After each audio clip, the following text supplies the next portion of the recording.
Good morning. We're continuing with Chapter 7, Talking Time and Writing Time Down. When you are choosing from the set of prepositions of location and space, under, over, between, through, beside, and the like, your task is straightforward, except for a few stylistic choices, like the choice between under and beneath. There's little you can vary for strategic reasons, but the prepositions that translate perceptions of time into words are very different matter, because they carry with them presuppositions that can be extremely useful to you. Compare the following sentences. 1. Until you get that contract, you won't be eligible for a promotion. Number 2. After you get that contract, you will be eligible for a promotion. Number 3. When you get that contract, you will be eligible for a promotion. Notice the presuppositional differences. The sentences begin with when and after presuppose that you will get the promotion. The sentence beginning with until does not. It reinforces the message you won't be eligible for a promotion. Not until you get that contract. You won't. A very negative message. If you want to encourage someone and express your confidence, you will rule out the word until, and your choice between when and after will be based on your knowledge. That after expresses that confidence more strongly than the neutral when. All three choices are better than using no time word at all and saying, if you get that contract, you will be eligible for a promotion. Or the multiple negative, if you don't get that contract, you won't be eligible for the promotion. Adults in our society resent complaints and react to them with automatic resistance. They respond even more negatively to direct commands. A careful choice of time words will let you transmit the command message, you will do X, without structuring it as a command. Suppose that you want Charlie to take the Andersons out to the country club this weekend.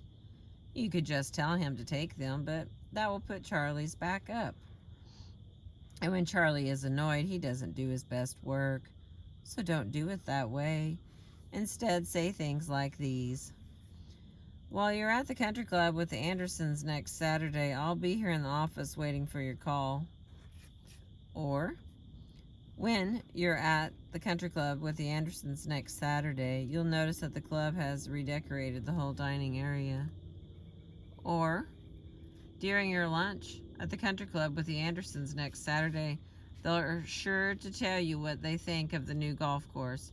I'd be interested to know. The time words while, when, and during allow you to presuppose you will go to the country club next Saturday with the Andersons, but they do it with much less loss of face for Charlie than the naked command does. You can combine this strategy with what Gregory Bateson called the illusion of choice,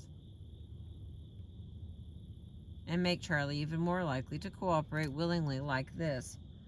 After your lunch at the country club with the Andersons next Saturday, would you rather bring them back here to the office or just take them on home?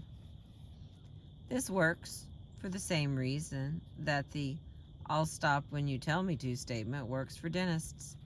Many studies have proved that people react with far less stress to unpleasant stimuli, like loud noises and electric shocks.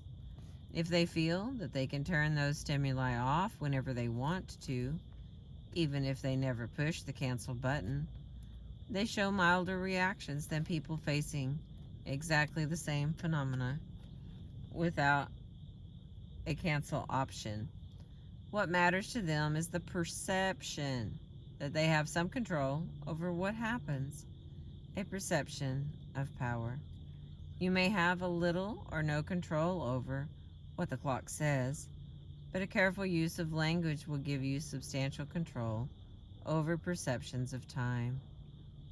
When you hand Charlie a choice between two elements that don't matter to you, as in the would you rather X or Y patterns, you also hand him a perception that he retains some of the power and can control the situation, at least in part. It may or may not keep him from noticing that you're taking it for granted that he will go to the country club with the Andersons. But either way, it will reduce his automatic knee-jerk resistance to your having told him to do so. There is almost never any reason to give a direct command to an adult unless the situation is one of life or death and you must shout, "Duck!" or "Run for your life!" Direct commands, like lies, are almost always the evidence of linguistic incompetence. For variety, you can leave out the time words and begin with space words that have the same effect, like this. In Dallas, you'll notice that they sell sourdough bread at the airport. Or, at the country club, you might very well see some of the new people from Clacktack. Every sentence, without exception, presupposes some element that fills the roles of time and space. Everything, without exception, happens at some time and at some place. If you make only one of the two specific, the other is still presupposed in its less definite form. For every native speaker of English, that in Dallas sentence means at the time when you are in Dallas, you'll notice that they sell sourdough bread at the airport. You already know all these things. Of course you do. They are part of your internal grammar of your language. But unless you are accustomed to using them strategically, your communication will not accomplish as much as it could accomplish. There's a strong tendency to rely on slapdash. "Oh, it doesn't make any difference. They all mean the same thing." Judgments. That's a failure to take advantage of the power of language at your disposal. Very rarely do they mean the same thing, and much of the time it makes a lot of difference. When a writer tells you that cancer kills 1 American per minute today, instead of 525,000 people a year, the number of people killed is the same, but the effect is not. We don't easily grasp the concept of 500,000 people, but we are stunned by the clarity of 1 person per minute. That we understand. And when we do not bother to choose our words for expressing time so that they give us that kind of maximum impact, we are wasting one of our most valuable sources of power.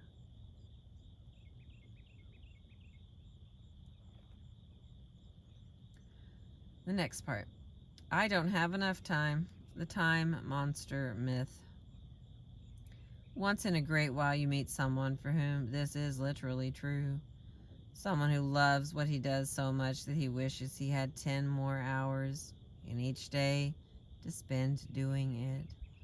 Someone who would skip sleep altogether if she could figure out a way to do that, because there are really not enough hours to spend in the activity she values above all others. People like this tend to sleep on a battered couch at the office or studio or store, to have no car, to own only one suit, which fits badly, and to die with a drawer full of uncashed checks.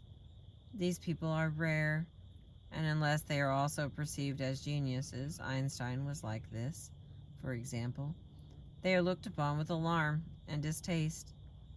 For most people, I don't have enough time actually means I don't have enough things. American adults have astonishingly little forced upon them. No law requires them to own or rent a place to live, or a car, or furniture, or appliances, or what is called decent clothing or food, or medical care.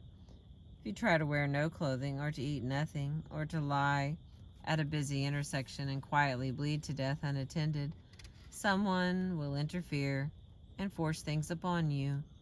But you have to go to that extreme.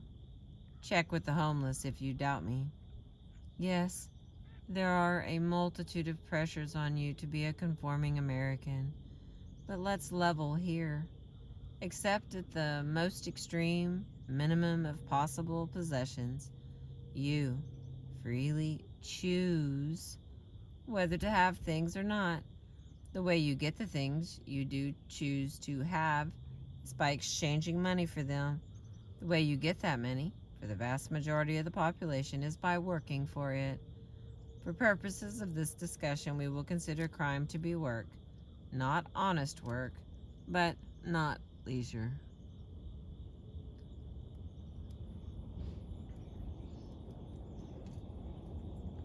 I'm not setting all this down in such detail because it's an opportunity for me to philosophize.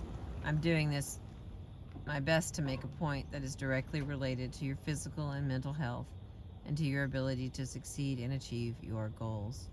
Here it is. Because all of what I said in the previous paragraph is true, it is also true that you control your time. It's critical for you to realize that, because the wear and tear on your mind and body caused by the false perception that you never have enough time does you serious damage. This idea takes the form of language that you say to yourself over and over again, as well as language that you say to other people around you, creating your own personal language toxin that you take with you everywhere you go. That's dangerous, because people who feel that they are always far behind, always desperately trying to catch up, are in deep trouble. That perception taints everything they say and do, and it leaks into the lives of everyone they interact with.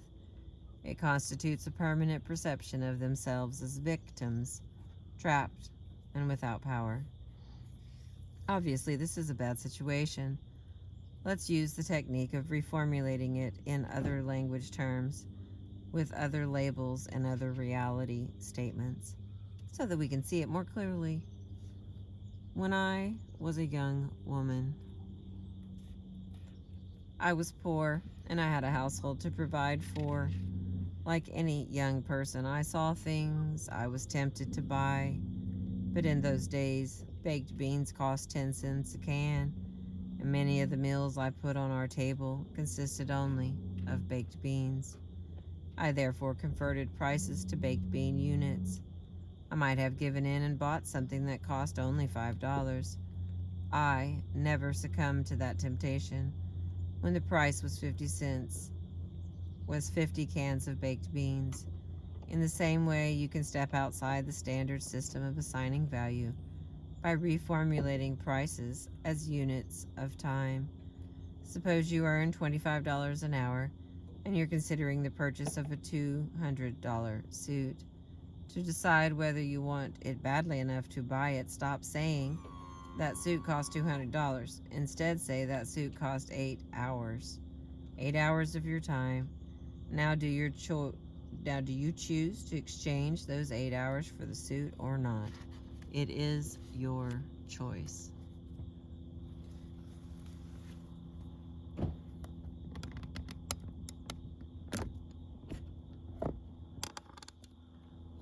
just noticed that the sun is coming up left where I had my camera set up, so I'm gonna move it so we can catch it. Sorry about the blur for a minute.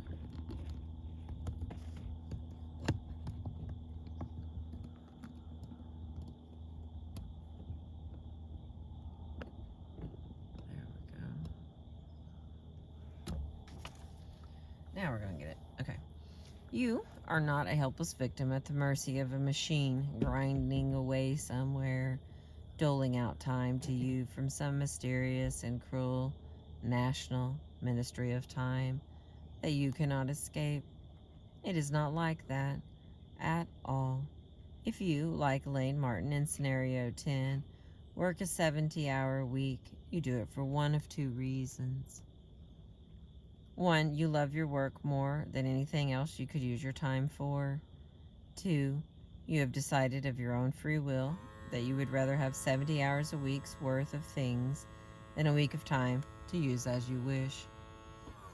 Remember the research indicating that people suffer far less from unpleasant stimuli if they believe they have control over it and can stop it whenever they like. The same principle holds for your dealings with time.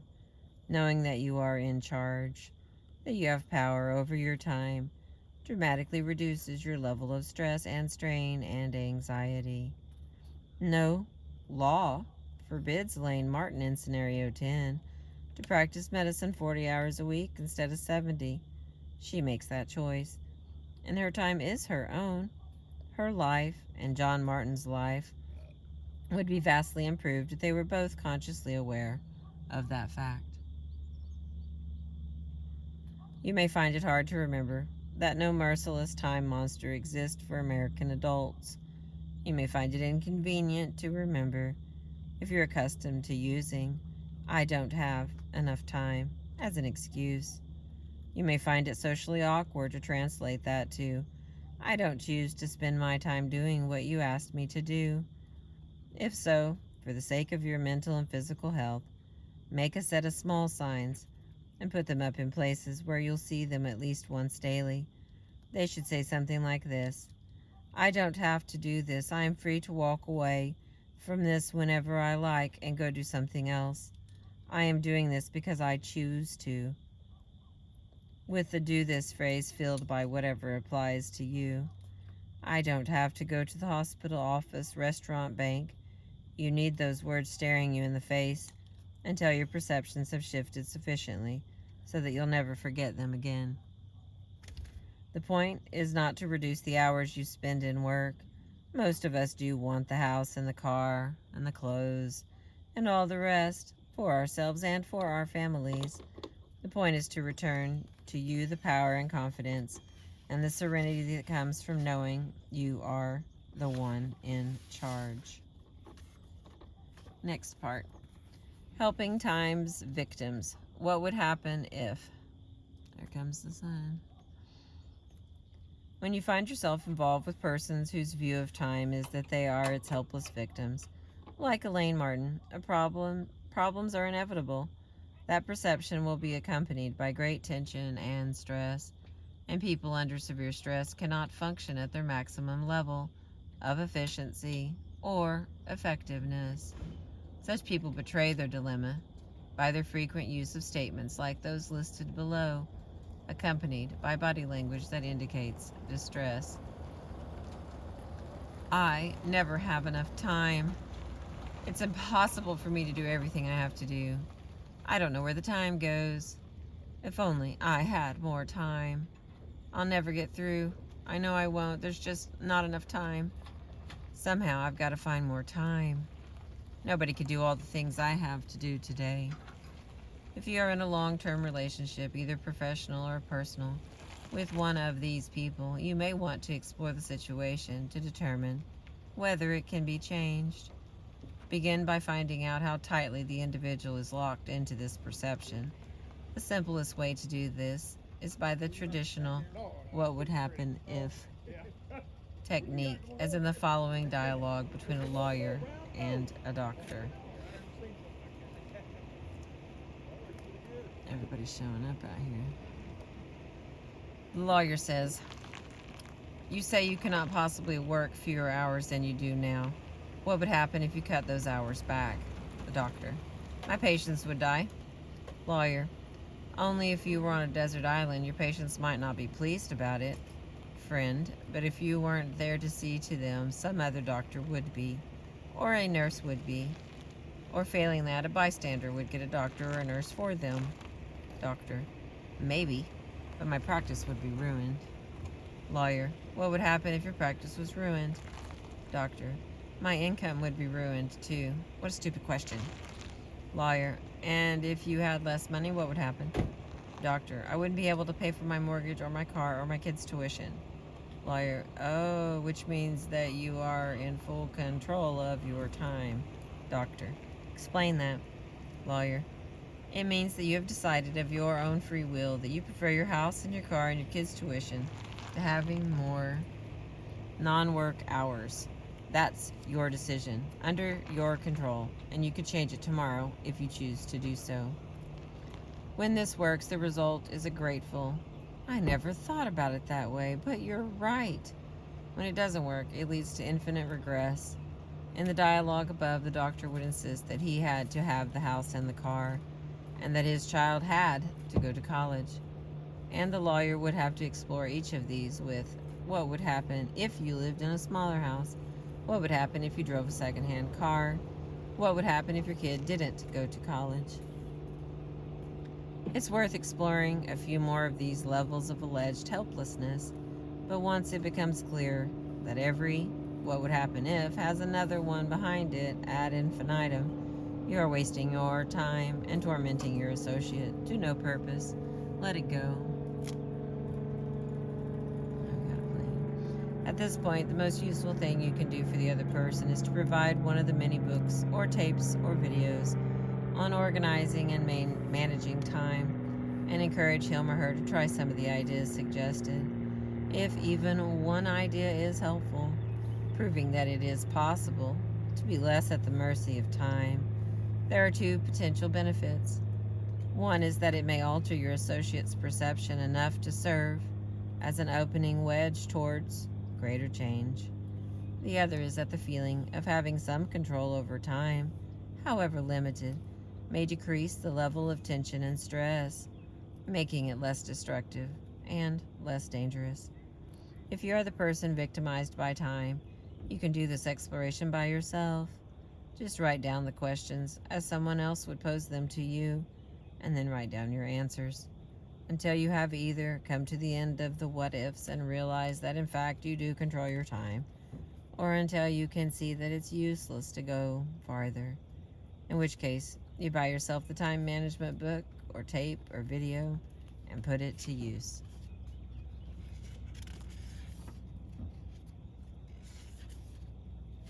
I'm going to stop here because there's so many boats out here. And I've got just one more little section. The next one is the man-woman problem, and then that will finish off chapter 7 from the book Success with the Gentle Art of Verbal Self-Defense. Thanks for catching the sunrise with me this morning. I appreciate you.